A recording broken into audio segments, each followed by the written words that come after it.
vamos a acometer lo que es la segunda ponencia de esta jornada de hoy y ponencia final, ¿no? Lleva por título la vocación laical como llamada a la santidad en medio del mundo y va a ser pronunciada por el director fundador de la Fundación Educatio Servanda, Juan Carlos Corbera. Bueno, pues contarles que la Fundación Educatio Servanda es una institución sin ánimo de lucro fundada en el año 2007 por Juan Carlos Corbera y su mujer, Silvia Cano. Tiene como objeto servir a la promoción de la educación en conformidad con los principios de la Iglesia Católica. Educatio Servanda no pertenece a ningún movimiento, ni asociación, ni congregación de la Iglesia. Nace por iniciativa de sus fundadores y un grupo de laicos comprometidos con la educación católica, provenientes de diferentes realidades asociativas y parroquiales. No es un movimiento de laicos, son laicos en movimiento. Para desarrollar sus fines, Educatio Servanda desarrolla obras educativas propias, acompaña a otras obras educativas existentes y promociona todo tipo de actividades, integrando los campos de la enseñanza, la familia, la vida, la cultura, el tiempo libre y la presencia en la vida pública, con un mismo proyecto educativo católico. Entre otras iniciativas, es la promotora de los congresos de familias y docentes católicos, un centro de estudios musicales y multitud de actividades de formación y recreo para familias. Cada año celebra una gala para la entrega de sus premios Educatio, que otorgan a personalidades destacadas de la sociedad civil. Asimismo, organiza el máster propio en Dirección de Centros Católicos, cuya primera edición se ha puesto en marcha en marzo del 2022. Extendida por todo el país, también está presente aquí, en la Archidiócesis de Toledo, donde recientemente, además, su proyecto casi a estrenar, es la ampliación de la oferta formativa gracias al Centro de Estudios Superiores Juan Pablo II, con un padrino de lujo, Pepe Rodríguez. Así que vamos ya a escuchar esta segunda ponencia a cargo de Juan Carlos Corbera Ortega. Queridos participantes en estas jornadas, estoy verdaderamente honrado de haber sido invitado a esta nueva singladura del CETE, ¿no? En estas primeras jornadas que espero que, a la vista del éxito de los ponentes que me han precedido, sobre todo, y de los participantes, sea la primera de una larga lista de jornadas de formación. Decía que es un honor participar en este Centro de Estudios Teológicos y Espirituales que puso en marcha don Marcelo, porque, aunque no sea toledano, soy español y yo creo que los españoles católicos le debemos mucho a don Marcelo.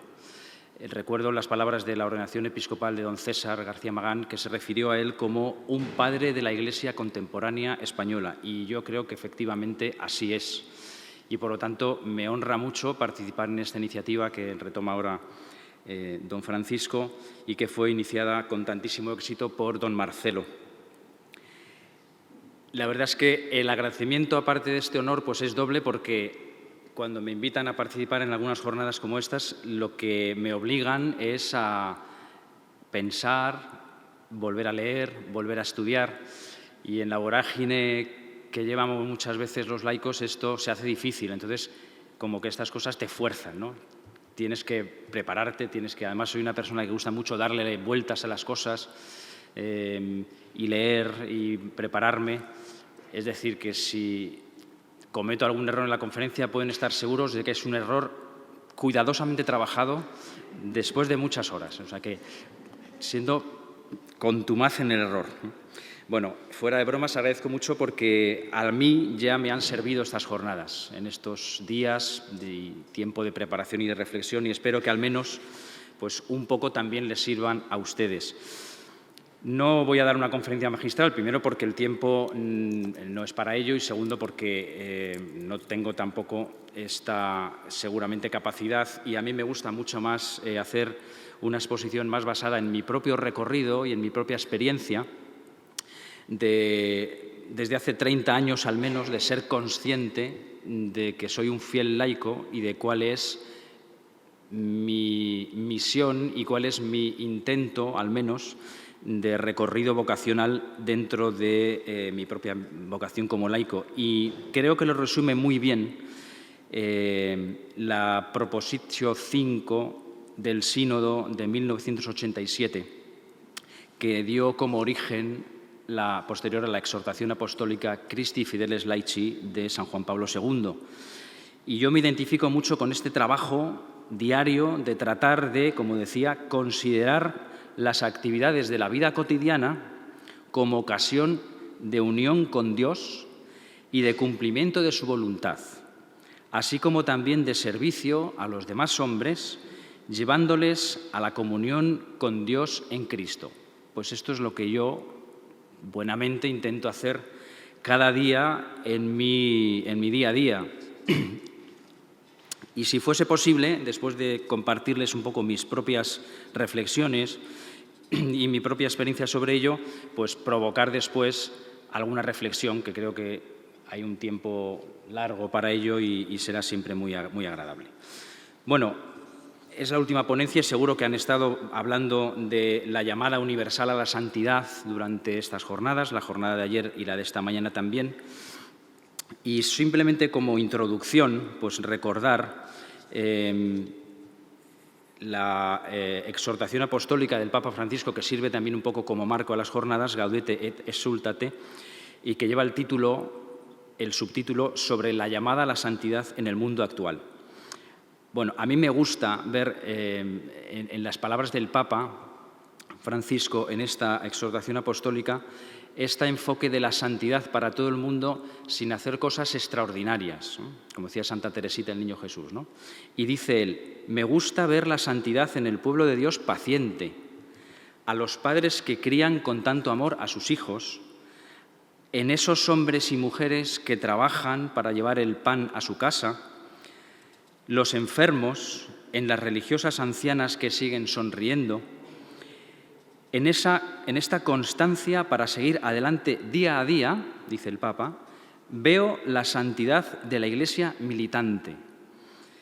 Esa es muchas veces la santidad de la puerta de al lado, ¿no? En estas expresiones que tiene el Papa muchas veces que se quedan mucho, ¿no? La santidad de la puerta de al lado. Un poco más adelante, en el número 14, dice que para ser santos no es necesario ser obispos, sacerdotes, religiosas o religiosos.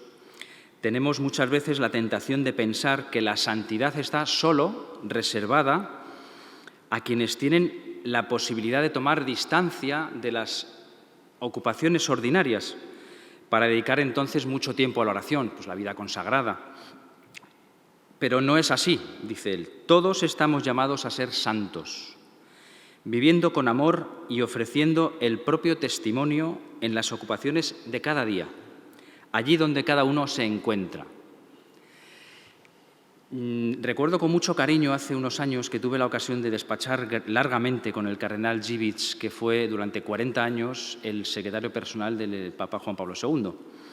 Y claro, le preguntábamos, el grupo de 6-7 personas que me acompañó, cómo fue vivir 40 años con un santo. Además, él tiene un libro titulado así, ¿no? Mi vida, mis 40 años con un santo. Y su respuesta fue de lo más acorde a esto que dice el Papa, ¿no? de la vida ordinaria.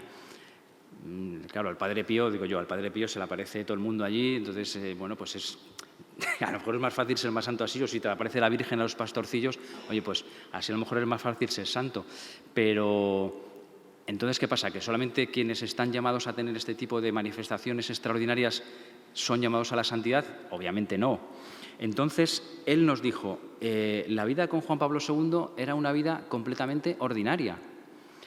Rezaba mucho, por supuesto, se levantaba muy pronto, atendía las audiencias, preparaba los viajes, es decir, no había en su día a día manifestaciones extraordinarias, no había revelaciones así como muy aparatosas, ¿no?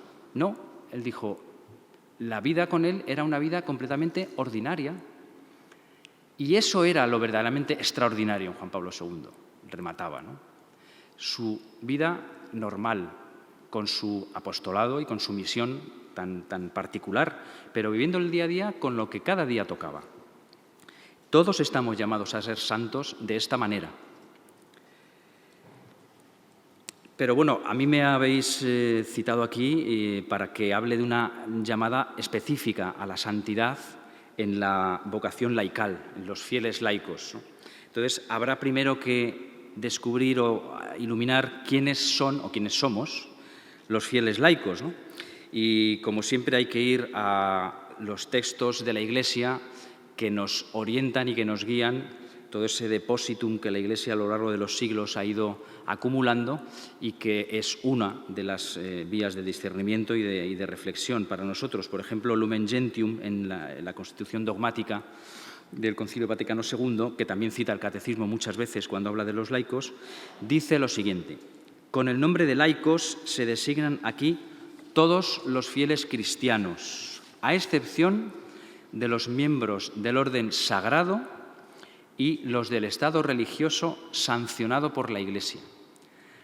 Sancionado hay que decir que no es que sean multados por la Iglesia, es decir, que no es que, bueno, si soy un sacerdote y no me ha multado la Iglesia, entonces no, yo soy laico, no. Sancionado, evidentemente, se refiere a autorizado, ¿no? Es decir, todos los fieles, a excepción de los miembros del orden sagrado y los del Estado religioso sancionado por la Iglesia, que en cuanto incorporados a Cristo por el bautismo, integrados al pueblo de Dios y hechos partícipes a su modo del oficio sacerdotal, profético y real de Cristo, ejercen en la Iglesia y en el mundo la misión de todo el pueblo cristiano en la parte que a ellos corresponde. Vamos por partes, que aquí hay mucha tela que cortar. Dice que en cuanto bautizados participamos a nuestro modo del oficio, del triple oficio sacerdotal, profético y real de Cristo. Y yo pienso como laico, bueno, yo participo en el oficio profético, sí, porque tengo la misión y la obligación como bautizado de anunciar el reino de Cristo, recibir la fe y propagar la fe, anunciarla. Bueno, veo más o menos que efectivamente encajo, ¿no? Como laico me ubico bien en el oficio profético. Luego el real, digo, bueno, pues el real. Verdaderamente yo deseo pertenecer a un reino, al reino del Rey de Reyes, y deseo desechar ese reyezuelo que tiene también otro reino que nos intenta complicar la vida. Y quiero además propagar este reino en la tierra, en el mundo que me rodea. Bueno, pero los laicos, cuando llegamos a la tercera parte, participamos también en el oficio sacerdotal. Tenemos alguna dificultad que viene sobre todo por la palabra, ¿no? Oye, no somos sacerdotes, ¿no? Entonces, ¿cómo podemos participar del oficio sacerdotal? Bueno, no somos sacerdotes ministeriales, pero participamos del oficio sacerdotal en tanto en cuanto, por ejemplo, y muchas veces lo decimos, bueno, yo esto que me está pasando, esta enfermedad, esa dificultad con un hijo, la ofrezco al Señor por la reparación del corazón de Jesús. Yo la ofrezco. Bueno, ese ofrecer, esas dificultades de la vida, es precisamente eso, es ser sacerdote, es decir, estás ofreciendo, como hace el sacerdote ministerial en el banquete sacrificial de la Santa Misa, estamos ofreciendo nuestras dificultades, nuestros sufrimientos, y en cierto modo eso es también participar del oficio sacerdotal de Jesucristo. Y es más, ¿podemos ofrecer en la Santa Misa algo nosotros como laicos?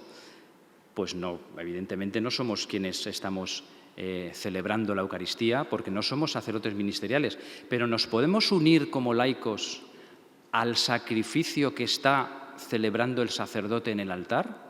Es decir, yo puedo ofrecer una misa por la salud de mi madre, si soy bautizado y participo de este oficio también sacerdotal, es decir, de ofrecer el sacrificio, claro que puedo unirme al ministro para ofrecer la Santa Misa por las intenciones que yo tenga a bien hacer. Por lo tanto, participamos de esos tres oficios y tenemos que ser conscientes de que tenemos el derecho y la obligación de participar en los tres. Decía antes que el bautizado participa en estos 3 oficios y dice que ejercen en la Iglesia y en el mundo la misión de todo el pueblo cristiano en la parte que a ellos corresponde, es decir, en la parte que a nosotros como fieles laicos nos corresponde. ¿Y esa parte cuál es? Pues aquí acudimos a Pío XII, entre otros muchos textos que concretan cuál es esta parte que nos corresponde como laicos, y en el discurso a los cardenales de 1946 nos dice: los fieles, todos, y más precisamente los laicos, se encuentran en la línea más avanzada de la Iglesia, de la vida de la Iglesia. Por ellos, la Iglesia es el principio vital de la sociedad humana.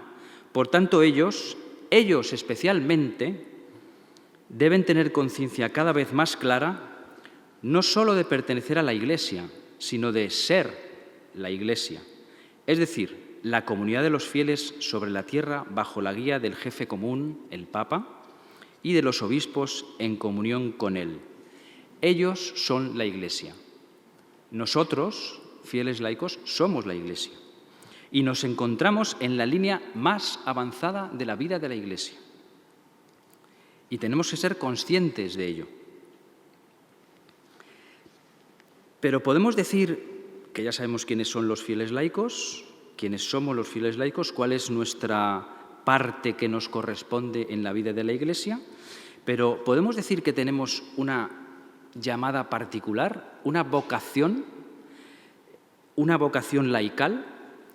El título de esta ponencia es La vocación laical como llamada a la santidad en medio del mundo. Es decir, está presuponiendo el título que hay una vocación laical, hay una llamada específica, hay una vocación, vocaciones, vocare, es llamada.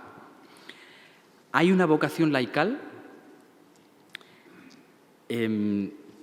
Tuve la inmensa fortuna en el 2017 de participar en los trabajos preparatorios del Sínodo de la Asamblea General Ordinaria del Sínodo de los Obispos, y allí recibimos una catequesis espectacular que recomiendo a todos que la busquen, de un jesuita suizo, pero de padres españoles, se llama Jean-Paul Hernández, que fue una catequesis sobre el cuadro de Caravaggio, La vocación de Mateo, es decir, la llamada de Mateo.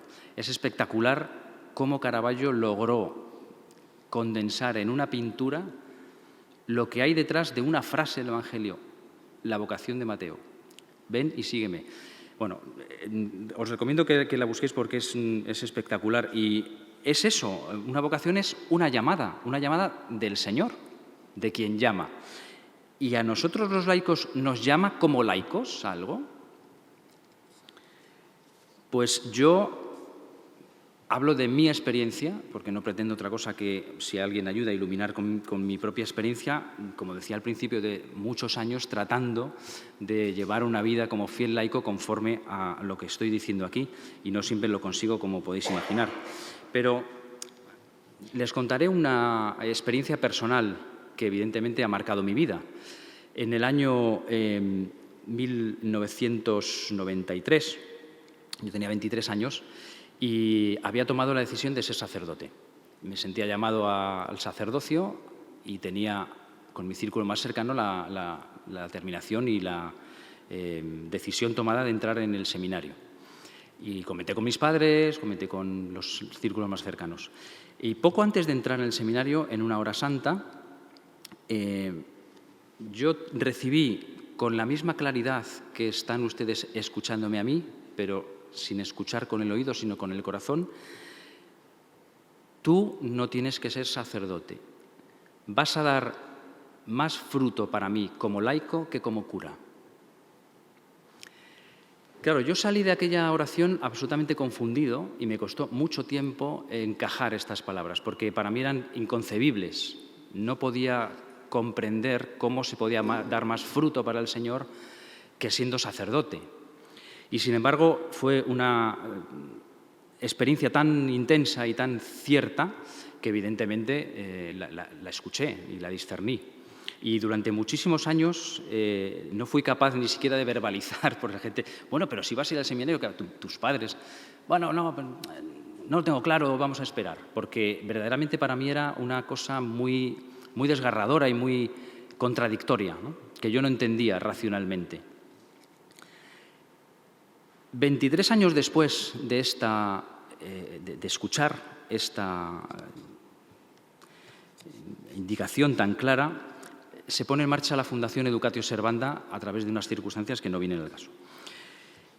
Pero no es hasta el año 2012, cuando ya con unos años de funcionamiento de esta institución educativa, cuando el Señor me hizo comprender y cerrar el círculo de aquella primera llamada casi 20 años antes, cuando cerré el círculo, es decir, aquella llamada se cumple ahora, 20 años después, y tu misión es dejar yo era empresario, todas tus empresas, toda tu actividad empresarial para consagrarte a la misión que te encomiendo, junto con tu mujer y el equipo de personas que diriges, de hacer crecer esta institución que yo quiero para bien de las familias y de la escuela católica. Y después de un año de lucha, cuando ya era imposible, yo no podía ceder a era con todos los apegos que uno tiene del mundo y de la vida, no era sencillo, y yo hace muchos años me voy de retiro una vez al mes. Todos los lunes primeros de mes, desde hace ya más de 20 años, yo me quito en medio y me voy a rezar. Y en una de estas ocasiones, cuando yo ya iba a decir, bueno, mira, yo pongo aquí a alguien mucho más capaz que yo y yo sigo con mis asuntos, el Señor me recordó aquella frase: vas a dar más fruto como laico que como cura. Y ahora es cuando esta frase toma sentido y, por lo tanto, ahora no lo puedes dejar porque tú decidiste consagrar tu vida a mí en el sacerdocio, y yo no te quería ahí, te quería aquí. Te quería en una vocación laical. Y después de esto, pues Educatio Servanda tiene 16 centros educativos y, bueno, y lo que Dios quiera, ¿no? Es decir, ¿hay una vocación laical? Sí, sí la hay. No es una vocación de descarte. Las más importantes son sacerdote, consagrado, y entonces los que no están llamados a estas vocaciones de la Champions League, si queréis, entonces, bueno, pues que hagan lo que puedan con otra. No, no es así. No es así.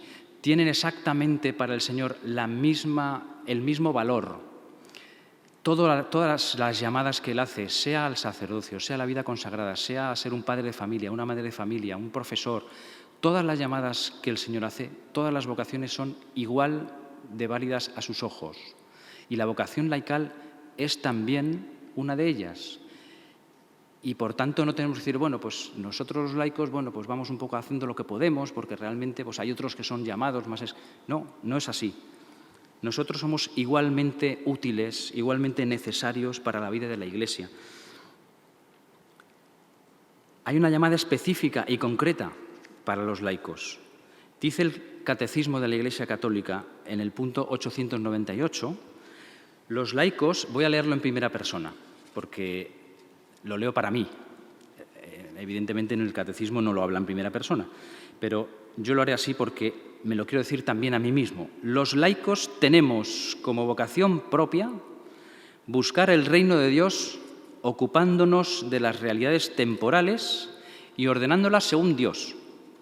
A nosotros, de manera especial, nos corresponde iluminar y ordenar todas las realidades temporales a las que estamos estrechamente unidos, de tal manera que éstas lleguen a ser según Cristo, se desarrollen y sean para alabanza del Creador y Redentor. Yo cuento a mi experiencia, pero el Catecismo dice que tenemos una vocación propia, la de ordenar las realidades temporales según Dios. Pues esta es nuestra misión genérica. Y cada uno de nosotros tenemos la llamada específica, que tenemos que buscar, perseguir, abrazar y cuidar, como hacen también los sacerdotes y los religiosos. En el número 33 de Lumen Gentium va más allá, si cabe. Dice, en las comunidades eclesiales, la acción de los laicos es tan necesaria que sin ella el apostolado de los pastores no puede obtener en la mayoría de las veces su plena eficacia. Es decir, sin nuestra aportación específica como laicos, no lo digo yo, estoy leyendo un documento del Concilio Vaticano II, sin nuestra aportación, el apostolado de los pastores no puede obtener en la mayoría de las veces su plena eficacia. Cuando decimos, es que claro, la Iglesia ya hay menos práctica y tal, y los laicos a veces echamos la culpa a los que van, a los sacerdotes, a los obispos, a la Iglesia. No, es que la conferencia episcopal. Bueno, ¿y nosotros? Sin cuya aportación los pastores, los sacerdotes, no pueden en la mayoría de las veces alcanzar su plena eficacia. ¿Estamos mirándonos nosotros mismos antes de mirar? ¿Vemos la paja en el ojo ajeno antes de ver la viga en el nuestro? ¿Acaso no tenemos nosotros como fieles laicos responsabilidad en ello? ¿Que somos la vanguardia de la Iglesia, según nos dicen estos documentos magisteriales? Cuando iniciamos esta aventura de Educatio Servanda y fuimos conscientes de lo que el Señor nos pedía a través de ella, a mi mujer y a mí nos preocupó la continuidad en el tiempo de esta institución, porque evidentemente somos finitos todos. Y con esta inquietud inicial, pues fui a ver a la conferencia episcopal, a la comisión jurídica, a ver, oye, esto que es una fundación civil que surgió de una manera, sin querer, se está convirtiendo en algo que quizá hay que prestarle una atención diferente, y yo quiero que la Iglesia acompañe esta obra, y yo creo que aquí la Iglesia tiene que tutelar. Y mi primera reflexión fue, pues quizá hay que convertir esta institución en una fundación canónica. Y en esta reflexión, que conocen algunos de los que estáis aquí, pues fui a la conferencia episcopal, estuve hablando con muchos teólogos y, finalmente no había, ya con la estructura que había desarrollado esta institución desde el mundo de los laicos, pues no había un encaje fácil en el mundo canónico. Y me dijeron, vete a Roma, porque el dicasterio en aquel momento de los laicos, familia y vida, allí, si no te saben indicar, es que ya nadie sabrá hacerlo. Me fui a Roma y me entrevisté con un monseñor, que era secretario del dicasterio. Cuando le expliqué un poco la institución, me dijo, yo esperaba que me dijera, pues mira, hay este camino, efectivamente, lo mejor es que la Iglesia tutele, que... Su respuesta fue literalmente, ni se te ocurra hacer esto canónico. Claro, yo me quedé igual de sorprendido que en las veces anteriores. Pero vamos a ver, esto... yo entendí en esta última negativa, después de las de la conferencia episcopal, después en Roma, pues tendrá que seguir siendo laical esta institución. Y evidentemente con el paso del tiempo se reafirma y hemos visto claramente que esta institución Dios la quiere como laical. Es decir, hay también una llamada específica institucional al mundo laical. Y dice Solicitudo Rei Socialis en el 47, no corresponde a los pastores de la Iglesia intervenir directamente en la actividad política, en la organización y en la organización de la vida social. Esta tarea forma parte de la vocación de los fieles laicos, que actúan por su propia iniciativa con sus conciudadanos. Es decir, que si los laicos, que somos los bautizados, que participamos en el triple oficio divino, si tenemos una misión concreta en la Iglesia de vanguardia, de ordenar las cuestiones temporales según Dios, si sin nuestra participación no puede ser en ocasiones plenamente eficaz la acción de los pastores, yo creo que la conclusión es muy fácil, ¿no? ¿Qué estamos haciendo los fieles laicos para colaborar con la Iglesia, con nuestros pastores, y qué estamos haciendo de nuestra propia responsabilidad como bautizados? Yo leí Christi Fideles Laici al poco de salir y yo reconozco que, yo la recomiendo por tierra, mar y aire como documento de cabecera, de reflexión, de trabajo, de oración, de discernimiento para todos los fieles laicos. porque está condensado en una exhortación apostólica toda la sabiduría de la Iglesia, del Lumen Gentium y de muchos otros documentos de la Iglesia para nosotros, para los fieles laicos. Y yo la recomiendo mucho porque verdaderamente no es muy difícil de leer, porque es un documento relativamente breve, pero sistemático, ¿no? Y muy denso y muy profundo, como era Juan Pablo II escribiendo, ¿no? Que decían que era muy complicado, que era un hombre muy difícil de entender, porque era polaco y daba vueltas. Bueno, yo no sé si será difícil o no, pero os aseguro que Christi Fideles Leyes se lee perfectamente y no hace falta ser ni filósofo ni teólogo para comprenderla. Entonces, ¿qué estamos haciendo también nosotros, los fieles laicos, para contribuir con esta vocación específica que ya vemos que tenemos para esa santidad en el medio del mundo? ¿Qué estamos haciendo en nuestra vida diaria, en nuestro trabajo, con nuestros vecinos, con nuestros amigos, en la universidad?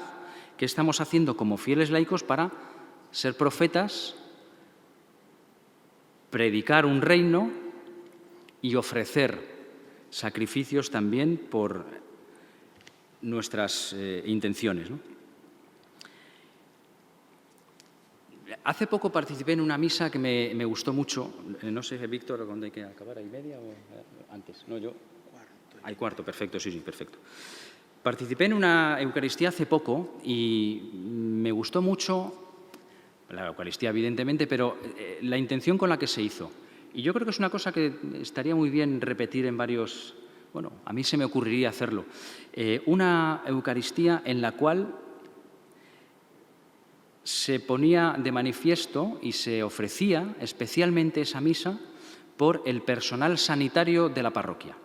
Y entonces tenían unos lugares reservados en la parte de adelante y antes de empezar la misa, el sacerdote dice: vamos a ofrecer esta misa por los fieles laicos que se dedican a la sanidad, enfermería, porque su misión en el mundo de la sanidad es muy importante. Y entonces invitó a los feligreses que estaban en la iglesia a que pertenecieran a este sector, digamos, de trabajo de la sanidad, a ocupar los primeros asientos para visibilizar que entre el pueblo de Dios había una serie de ellos que se dedicaban específicamente a ese trabajo. Y fue una misa muy bonita porque todos pudimos visibilizar que entre el medio de las personas que estábamos en la iglesia, efectivamente empezaban a salir de un banco, de otro, personal sanitario que ocupó los primeros asientos y todos pudimos rezar por ellos. Yo digo, hombre, ¿y si esto que es tan bonito, pues, si mañana lo hacemos por la gente de la enseñanza, después por la gente que se dedica al derecho? Es decir, a todos y cada uno de los órdenes temporales a los que los laicos nos corresponde ordenar según Dios. Bueno, a mí es una iniciativa que invito aquí porque a mí me pareció que visibilizó muy bien esta multitud de vocaciones del pueblo de Dios, de los fieles laicos, en los distintos órdenes temporales y cómo cada uno de nosotros estamos llamados a ordenarlos según Dios. Y ya para terminar, porque yo creo que lo más interesante es pues escuchar las preguntas y el debate, que creo que es más rico. Esto ha sido simplemente unas reflexiones para invitar a ello. Cerraría con dos preguntas, ¿no? ¿Realmente nos creemos los fieles laicos nuestra misión en la Iglesia? Y una pregunta también para los sacerdotes religiosos, el señor obispo que está aquí. ¿Se creen los sacerdotes y los religiosos la misión de los laicos en la Iglesia, sin la cual, comillas, el apostolado de los pastores no puede obtener en la mayoría de las veces su plena eficacia? Pues con estas dos preguntas lo dejo aquí y a vuestra disposición. Muchas gracias.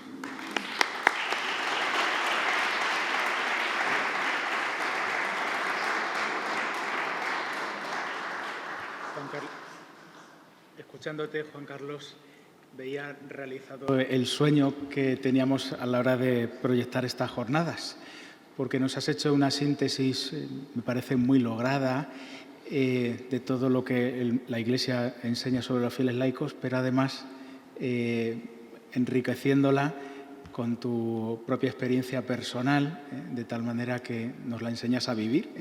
Y eso era el objetivo que nos marcábamos en estas jornadas y todos, también tú, estupendamente, como lo acabamos de escuchar todos, lo ha logrado. Así que muchas gracias. Y vamos a dar paso a algunas preguntas que los ponentes nos han ido,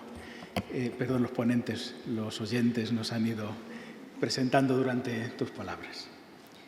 La primera de ellas.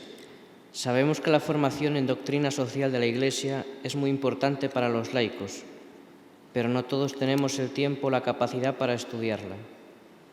¿Cuánto es de trascendental la formación para poder alcanzar la santidad como laico? Bueno, a ver, la formación es muy importante siempre, pero yo creo que estoy seguro que ha habido muchos santos de los que se conocen, de los de peana, digamos, ¿no? Y de los que no han tenido una gran formación teológica, ni doctrinal, ni pastoral. Yo creo que el santo es aquel que se une de la manera más perfecta posible a la voluntad del Señor y quiere vivir en su corazón y vivir según su corazón y según Él. Y por lo tanto, y para eso no es absolutamente necesaria la formación. La formación, evidentemente, nos ayuda en tanto que nos ilumina, nos abre pistas de reflexión, nos consolida en las reflexiones que vamos haciendo y en los descubrimientos que vamos haciendo, nos asegura que el camino que llevamos es correcto y, por lo tanto, toda la formación que se pueda conseguir es poca. Ahora bien, yo conozco bien las dificultades de los laicos. Tenemos 4 hijos, un trabajo exigente y, bueno, pues a veces no es fácil encontrar tiempo para formación, evidentemente. Abramos el hueco todo lo que podamos y, si no es posible, yo creo que es más importante que la formación, si es que no hay tiempo para todo, dedicárselo a la oración. Coger algún buen libro de oración y rezar, orar, hablar con el Señor. El Señor es la fuente de formación más perfecta, ¿no? Y es posible dialogar con Él. Por lo tanto, si no hay tiempo para formación, para lo que no puede faltar el tiempo es para la oración. La segunda pregunta. Teniendo en cuenta que aquí estamos presentes bastantes sacerdotes y seminaristas, ¿usted como laico qué espera de los sacerdotes? Bueno, pues yo espero, y hablo también de mi propia experiencia, ¿no? Yo espero que nos comprendan, que nos acompañen, que ayuden a formarnos, que nos alimenten y que, ahora por la parte, y que nos dejen ejercer como laicos también, porque en ocasiones encontramos a lo mejor algunos sacerdotes que podían estar ocupados. Yo siempre lo digo, los laicos podemos confesar hasta el pecado venial, de ahí para arriba ya no nos llegamos. Entonces, los sacerdotes deben ocupar específicamente el puesto que solamente ellos pueden ocupar. Si hay otras realidades temporales que los laicos podemos ejercer, primero, nosotros asumamos la responsabilidad con la Iglesia y con el Señor de asumirlas y de llevarlas adelante. Y por la parte de los sacerdotes, reconozcan también los sacerdotes nuestro derecho y nuestra responsabilidad a ejercer y a ordenar, según Dios, las realidades temporales que nos corresponden más por vocación que otras, ¿no? Esto lo que pediría es, bueno, pues comprensión. Yo creo que es una simbiosis, ¿no? Yo siempre he procurado en mi vida, todo lo que hacía desde el punto de vista laical, tener siempre un sacerdote cerca, porque me parece que es la combinación perfecta para caminar según Dios. Para terminar, hasta donde usted conoce, ¿considera que los seglares, los laicos en España, tienen conciencia de esa obligación o esa necesidad de estar en vanguardia? Bueno, yo no sé si ponernos nota a los laicos. Yo me la pondré solo a mí. Yo creo que nos falta mucho recorrido a los laicos para darnos cuenta de esto. Y creo que es algo que nos debe hacer reflexionar tanto a nosotros como a la Iglesia jerárquica, a los sacerdotes, obispos, ¿no? Porque es verdad que hay una tradición que pesa mucho, donde a lo mejor los laicos, no hablemos antes del Concilio Vaticano II, ¿no? Pero incluso después, cuesta reconocer la necesidad que los laicos tenemos de dar un paso al frente para asumir nuestra vocación particular, que no tiene que ser dirigir ningún tipo de obra, lo que Dios te pida, dirigir tu familia, hablar del Señor a tu compañero de trabajo, que no hay que hacer cosas extraordinarias, ¿no? Recuerdo un poco el tema de ser un santo de la puerta al lazo, como dice Francisco. No hay que hacer cosas extraordinarias, hay que hacer de manera extraordinaria lo que Dios te pide, aunque sea una cuestión ordinaria desde el punto de vista de que es una cosa normal, natural. Y yo creo que tanto los laicos como los sacerdotes debemos hacer una reflexión conjunta de por qué efectivamente los laicos no nos hemos incorporado plenamente o estamos en el camino de la incorporación a las responsabilidades y a la vida de la Iglesia en lo que nos corresponde más, ¿no? A veces hay sacerdotes haciendo cosas que perfectamente podía hacer un laico y a veces hay huecos que se ocupan por sacerdotes porque los laicos no han dado el paso adelante en hacerlo, ¿no? Yo creo que es una cuestión de que las dos partes, por hablar así, tenemos que trabajar y colaborar y ponernos cada uno nuestros deberes, ¿no?